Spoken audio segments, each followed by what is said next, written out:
সবাইকে good morning. আজকে সকাল থেকেই দেখছি এই যে বৃষ্টি হচ্ছে। চা বসিয়েছি।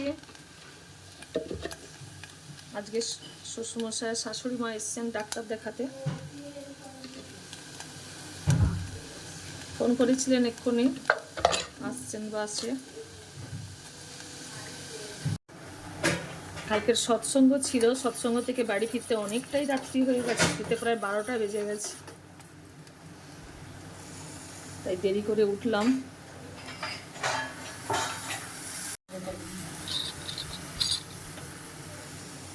ওই পাশে ডাল বসিয়ে দিয়েছি, ডালটা সেদ্ধ হোক।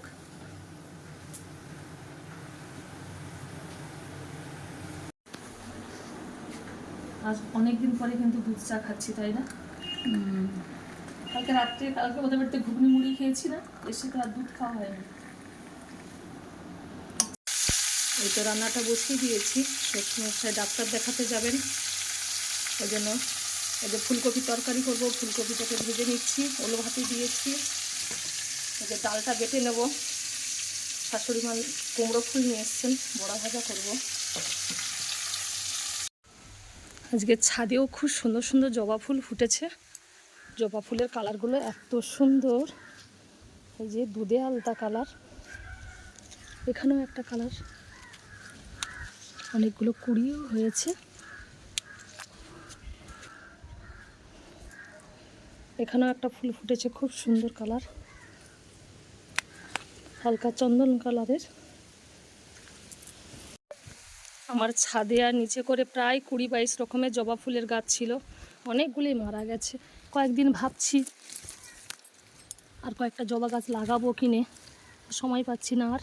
এই যে এই গাছেও একটা ফুল ফুটেছে, কি সুন্দর কালার। এই যে এই ফুলটা একটু ছোট ছোট হয়, সাদার মধ্যে হালকা পিঙ্ক কালারের স্ট্রাইপ দেওয়া, কালারটা খুবই সুন্দর।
আমরা এই মায়ের বাড়ি এসেছি আজকে, মায়ের নাম যেন কি ভুলে গেছি, তপু দাস মা।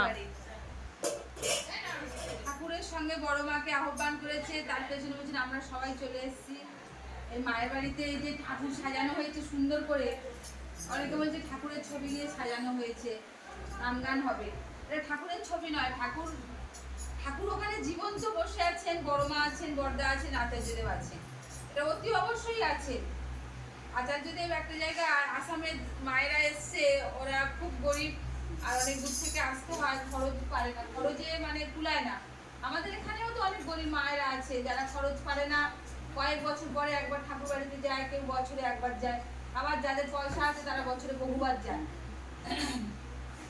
আসামের মায়েরা এসে চলে যেতে হবে, সেই দিনে প্রচুর কান্নাকাটি করছে সবাই, চলে যেতে হবে।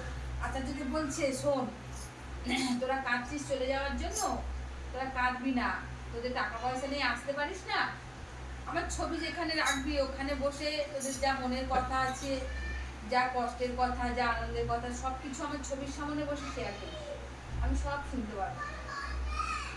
ওনারা হচ্ছে ত্রিকালদর্শী বিশ্ব, ওনাদের চোখের বাইরে কিছুই যায় না। আমরা এখানে বসে কি করছি ওনারা ওখান থেকে বুঝতে পারছি, দেখতে পাচ্ছি। সেই জন্যই তো ওনাদের আচার্য বলা হয়। ওনাদের আচার্য এই কারণেই বলা হয়, যারা আচরণ করে আমাদের সমস্ত কিছু শিক্ষা দেন, বোঝান, দেখান, সেটাই তো আচার্য। আচার্য মানেই সেটা, ওনাদের আচরণ দেখে আমরা শিখে উঠবো, ভালো হয়ে উঠবো, মানুষ হয়ে উঠবো, তাই উনি আচার্য।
Govinda,